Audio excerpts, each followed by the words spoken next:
Danny Flexen here for Seconds Out with promoter Eddie Hearn. Eddie, we're here at the press conference to announce Amir Khan's next fight against Samuel Vargas, Colombian-Canadian, a bit of a tongue twister, on September the 8th here in Birmingham.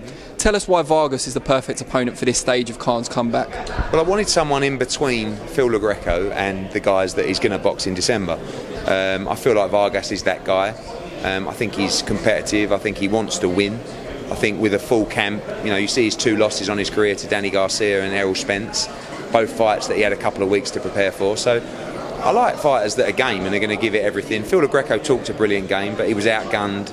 He was blistered with hand speed and power. I think it'll be a bit different with Vargas.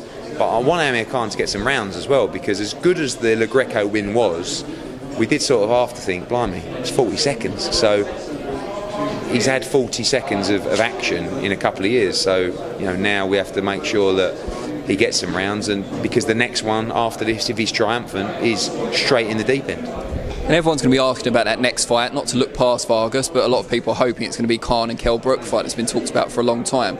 Just dispel some rumours for us first of all. There's been some rumours on social media that Brook might not make July 28th. Is there any truth to that? He had a niggle in his ankle. He's still training. He's getting assessed by the doctor, and we'll report on that over the next 48 hours or so. But that's the fight that we want. I want, Kell wants, I think Amir wants as well. But sometimes you get a situation where there is so much, say, detest between the two of them. Like with Wilder and Joshua, they even exchanged a few messages. These guys would not exchange anything. You know what I mean? They don't want to be in the same room as each other, which is great for the fight and great for the promotion. But at the same time as well, it's so hard because no one wants to give an inch. So he wants this deal. I ain't giving him that deal. Forget about it, and that's it.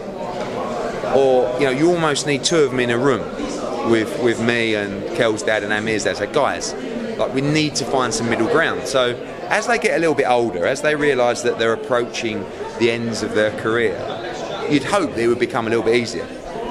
But we'll see. That kind of preempts the next question, that if for this niggle reason Kell's assessed and he comes off that July card, is there any possibility at all he could come onto this card in September? I don't think so, no, because unfortunately, as they call me, the accountant, it doesn't really work that way on the Saturday night fight nights. But Kell, I'm hoping Kell will be fine for July 28th, but if he's not, it's only a minor thing, so he could jump on his own card in September or in America or something like that. But fingers crossed that all is okay on that. But the focus is that really to try and move into a big fight for both in December, ideally against each other. But failing that, you've got Jarrett Hurd, you've got Charlo, both tough fights at 154. But this fight may be an eliminator for the Matisse-Pacquiao winner. So you've got those guys, you've got Spence, you've got Crawford, you've got Broner, you've got Garcia. All would fight Amir Khan. So plenty of options, but for me the biggest one still remains the Brook fight. And talking of final eliminators, is there any update on the WBO classing Whyte and Parker as of? No, I've requested that with them. I'm not sure whether they'll do it. I mean, Parker is, I think, 6 or 5, so he's a little bit lowly for that. Dillon's number 2 and Povetkin's number 1, so Dillon's fine. But if it's not a final eliminator, it'll be for the number 1 spot, I would imagine, which is equally as important as they gear up for a mandatory for the WBO.